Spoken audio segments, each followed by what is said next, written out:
మన ఇంట్లో బట్టలను ప్రతిరోజు పొరపాటున కూడా ఈ సమయంలో ఉతకకూడదు.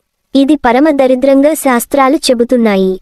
అదేవిధంగా మన ఇంట్లో లక్ష్మీదేవి స్థిరంగా ఉండాలంటే ఎటువంటి పనులు చేయకూడదో కూడా ఈ వీడియోలో తెలుసుకుందాం. ఈ రోజుల్లో డబ్బు లేనిదే ఏ పని అవ్వదు. కానీ కొందరి దగ్గర డబ్బు అధికంగా ఉంటే మరికొందరి దగ్గర నిత్య అవసరాలకు కూడా ఇబ్బంది అయ్యేలా ఇంట్లో ధనం నిలవదు. వారు సంపాదించే డబ్బులు చాలక ఖర్చులు పెరిగి అప్పులు చేసి దాని వడ్డీలు కట్టలేక ఎంతో బాధపడుతూ ఉంటారు. ఇలా ఇంట్లో ఆర్థిక సమస్యలు తప్పనిసరిగా ఉంటాయి. లక్ష్మీదేవి అనుగ్రహం ఉంటే ఎంతటి పేదవాడైనా ధనవంతుడు అవుతాడు. అందుకే అందరూ లక్ష్మీదేవిని పూజిస్తూ ఉంటారు. లక్ష్మీదేవి అనుగ్రహం కలగటానికి ఎన్నో ప్రయత్నాలు చేస్తుంటారు. కొంతమందికి ఎన్ని ప్రయత్నాలు చేసినా లక్ష్మీదేవి అనుగ్రహం లభించదు. అందుకు కారణం మనం మన ఇంట్లో తెలియక ఇలాంటి తప్పులు చేయడం వల్లే లక్ష్మీదేవి కటాక్షం కలగక ఇంట్లో ఆర్థిక ఇబ్బందులు ఎదురవుతాయి. ఇంట్లో ఇలాంటి తప్పులు చేసి మీరు ఎన్ని నోములు వ్రతాలు చేసినా ఉపయోగం ఉండదు. ఆ పొరపాట్లు ఏంటో ఈ వీడియోలో తెలుసుకుందాం. అంతకన్నా ముందు లక్ష్మీదేవి అనుగ్రహం కోల్పోయి దేవతలు ఎంత ఇబ్బంది పడ్డారో తెలిపే ఈ కథ ముందు తెలుసుకుందాం. శ్రీ మహావిష్ణువును ఆశ్రయించి ఉండే దేవతలకి ఆదిలక్ష్మీదేవి సమస్త సంపదలు అనుగ్రహించి వారి వారి విధులను నిర్వహించే సామర్థ్యాన్ని వారికి ప్రసాదిస్తూ ఉంటుంది. ఈ విధంగా లక్ష్మీనారాయణుల అనుగ్రహం వల్ల స్వర్గంలో సమస్త సుఖాలను అనుభవిస్తూ ఆనందాలతో మునిగిపోయి దేవతలు క్రమంగా లక్ష్మీదేవిని ఆరాధించడం మర్చిపోయారు. ఎప్పుడైతే సుఖాలకు అలవాటుపడి అహంకారం తలకెక్కుతుందో అప్పుడు దైవానుగ్రహం కోల్పోతారు. దేవతల ప్రవర్తనకు ఆదిలక్ష్మీదేవి ఆగ్రహించింది. ఎలాగైనా వీరికి బుద్ధి చెప్పాలని అనుకుంది. దారి తప్పిన పిల్లల్ని ఏ తల్లి చూస్తూ ఊరుకోదు కదా.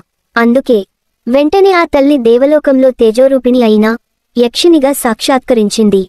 కనులు మిరుమిట్లు గొలిపే ఆ తేజానికి దేవతలంతా భయపడ్డారు. దేవేంద్రుడు కూడా ధైర్యం కోల్పోయి అష్టదిక్పాలకులలో ముఖ్యుడైన అగ్నిదేవుడిని పిలిచి ఈ శక్తి ఎవరో తెలుసుకుని రమ్మని పంపాడు. ఇక అగ్నిదేవుడు ఎంతో కోపంతో ఆ తేజోరూపిణి దగ్గరకు వెళ్లి నేనెవరో తెలుసా? నేను ఈ చరాచర జగత్తులో ఏ వస్తువునైనా దహించివేయగల అగ్నిదేవుడిని. కాబట్టి నా కోపాగ్నికి గురి అవ్వక మర్యాదగా నీవు ఎవరు చెప్పు అన్నాడు. అతని గర్వాన్ని గుర్తించిన ఆ తల్లి అతని గర్వాన్ని అణిచివేయాలని అనుకోని ఒక గడ్డిపరకను సృష్టించింది. ఆ గడ్డిపరకను అగ్నిదేవుడికి చూపిస్తూ నీకు అంత శక్తి ఉంటే ఈ గడ్డి పరకను దహించు చూద్దామంటుంది. ఇక అగ్నిదేవుడు నవ్వుతూ ఈ గడ్డి పరకను నా చిటికెన వేళ్లతో దహించివేస్తానని ఎన్ని ప్రయత్నాలు చేసినా ఆ గడ్డిపరక మాత్రం కాల్చలేకపోయాడు. ఇక అవమాన భారంతో తల వంచుకుని వెనుదిరిగి వెళ్లి దేవేంద్రుడికి జరిగింది చెప్పాడు. ఇక దేవేంద్రుడు వాయుదేవుని పిలిచి ఆ శక్తి ఎవరో తెలుసుకుని రమ్మని పంపాడు. ఇక వాయుదేవుడు ఆ తేజోరూపిణి దగ్గరకు వెళ్లి ఇలా అన్నాడు. నీవు ఎవరో చెప్పు, లేకుంటే నా కోపాగ్నికి గురి అవుతావు. నేను ఈ లోకాలన్నింటిలో యథేచ్ఛగా సంచరిస్తూ ఏ వస్తువునైనా కదల్చగల సామర్థ్యం ఉన్న వాయుదేవుడిని అన్నాడు. దానికి ఆదిలక్ష్మీదేవి తాను సృష్టించిన గడ్డిపరకను వాయుదేవుడికి చూపిస్తూ నీ శక్తిని ఉపయోగించి ఈ గడ్డి పరకను కదుల్చు అంటుంది. ఇక వాయుదేవుడు ఎంత విశ్వ ప్రయత్నం చేసినా ఆ గడిపరక మాత్రం కదలేదు. ఇక అవమానంతో దేవేంద్రుని దగ్గరకు పోయి ఆ శక్తి ఎవరో నీవే తెలుసుకోమని దేవేంద్రుడితో చెప్పాడు. ఇక ఇంద్రుడు భయంగా ఆ తేజోరూపిణి దగ్గరకు వెళ్లాడు. కాని ఆ తల్లి అంతలోనే అంతర్ధానమైంది. భయంతో ఉన్న దేవేంద్రునితో ఆ తల్లి అశరీరవాణిగా ఇలా పలికింది. దేవేంద్ర, మీ శక్తి సామర్యాలు ఎలాంటివో తెలిసిందా? నా అనుగ్రహం లేకపోతే మీ దేవతల శక్తులు అన్ని దేనికి పనికిరావు.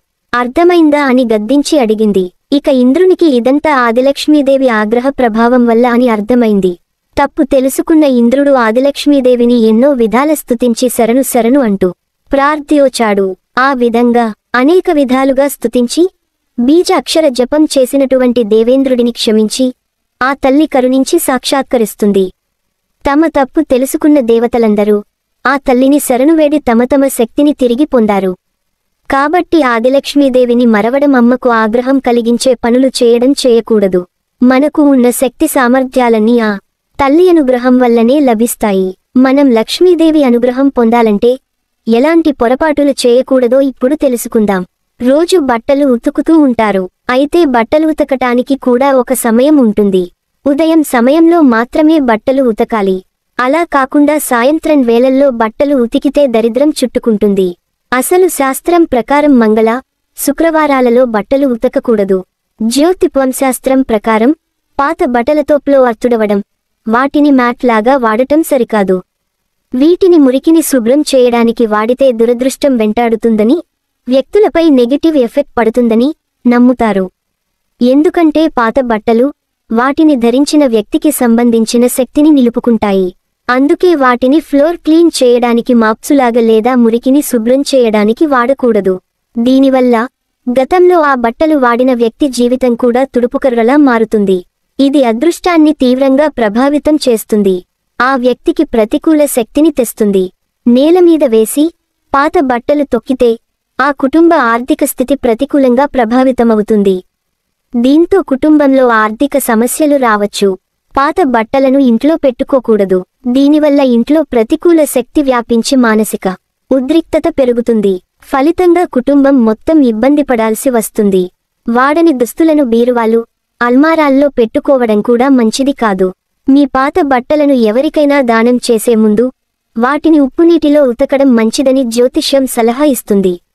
దీనివల్ల దుస్తుల నుంచి యజమానికి చెందిన ఎనర్జీ తొలగిపోతుంది. అలాగే చిరిగిపోయిన, మురికి పట్టిన బట్టలను దానం చేయకూడదు. వాడగలిగే స్థితిలో ఉన్న వాటినే ఇతరులకు ఇవ్వాలి. బాగా చిరిగిన, అపరిశుభ్రమైన బట్టలు దానం చేస్తే మీ జాతకంపై ప్రతికూల ప్రభావం పడవచ్చు. ఇది దురదృష్టాన్ని తీసుకురావచ్చు. ఎవరికీ పనికిరాని, ఏమాత్రం ఉపయోగపడని చిరిగిన బట్టలను చెత్త కుండీలో పడేయడం మంచిది. బట్టలు ఉతకడం లేదా ఎండబెట్టడం వాస్తుశాస్త్రం ప్రకారం సూర్యాస్తమయం తర్వాత వాతావరణంలో గరిష్ట ప్రతికూల శక్తి ఉంటుంది. కనుక సూర్యాస్తమయం తర్వాత బట్టలు ఉతకకూడదు లేదా ఆరబెట్టకూడదు. అటువంటి పరిస్థితిలో బట్టలు ఉతకడం లేదా ఎండబెట్టడం ద్వారా ప్రతికూల శక్తి బట్టల్లో ప్రవేశిస్తుంది. దీని కారణంగా శారీరక, మానసిక సమస్యలను ఎదుర్కోవలసి వస్తుంది. వాస్తుశాస్త్రం ప్రకారం రాత్రివేళ ప్రతికూల శక్తి బలంగా ఉంటుంది. రాత్రిపూట బట్టలు ఉతకడం, బయట ఎండబెట్టడం వల్ల మన బట్టల్లోకి నెగటివ్ ఎనర్జీ ప్రవేశిస్తుంది. ఈ నెగటివ్ ఎనర్జీ మనకు ఏ విధంగానూ మంచిది కాదు. అంతేకాదు, మాసిన బట్టలు ఉతికిన తర్వాత స్నానం చేయాలి. పొరపాటున కూడా బట్టలు ఉతికేటప్పుడు ఆ నీళ్లను కాళ్లమీద పోసుకోకూడదు. అలా చేస్తే దరిద్రం వచ్చి పడుతుందట. ఇక వంటగదిలో వంటపాత్రలను పెట్టుకోవడానికి ఉపయోగించే మాసిపోయిన బట్టలను పొద్దుపోయిన తర్వాత ఉతకకూడదు. సాయంత్రం సమయంలో ఎప్పుడు పొరపాటున కూడా నిద్రపోకూడదు. భార్య భర్తలు సాయంత్రం సంసారం చేయకూడదు. ఎవరితోనూ గొడవ పడకూడదు. సాయంత్రం సమయంలో ప్రదోషకాల ధ్యానం, పూజ మంచి ఫలితాలను ఇస్తాయి. గడపను లక్ష్మీదేవి స్వరూపంగా చెబుతుంటారు. కాబట్టి గడపమీద కూర్చోవడం, నిల్చోవడం వంటి పనులు చేయకూడదు. గడపను కాలితో తొక్కకూడదు. ఇలాంటి పొరపాట్లు చేస్తే ఆ ఇంట్లో లక్ష్మీదేవి నిలబడదు. ఇంట్లో ఒకరికి కొబ్బరి నూనె రాసి మరలా అదే చేత్తో వేరొకరికి నూనె రాయడం అనేది అశుభకరం. దీనివల్ల లక్ష్మీదేవి ఆ ఇంట్లో ఉండదు. రోజు స్నానం ఆచరించిన తర్వాత కాళ్ళు, చేతులు పూర్తిగా ఆరిపోయాకే మంచంపై కూర్చోవడం లేదా ఇంట్లో తిరగడం చెయ్యాలి. అలా కాకుండా తడికాళ్లతో ఇంట్లో తిరిగిన మంచం ఎక్కిన దరిద్రం చుట్టుకుంటుంది. అలాంటి ఇంట్లో లక్ష్మీదేవి క్షణకాలం కూడా ఉండదు. అదేవిధంగా చీపురును, రోకలిని కాలితో తొక్కకూడదు. ఇంట్లో ఎప్పుడు మంచి మాటలు మాట్లాడుకోవాలి. మంగళకరమైన మాటలు మాట్లాడుకోవాలి. అలా కాకుండా చెడ్డ మాటలు మాట్లాడితే దానివల్ల చెడు జరుగుతుంది. ఇలా ఎవరి ఇంట్లో అయితే అశుభకరమైన మాటలు మాట్లాడతారో ఇలాంటి ఇంట్లో లక్ష్మీదేవి ఉండదు. కాబట్టి ఇలాంటి పనులు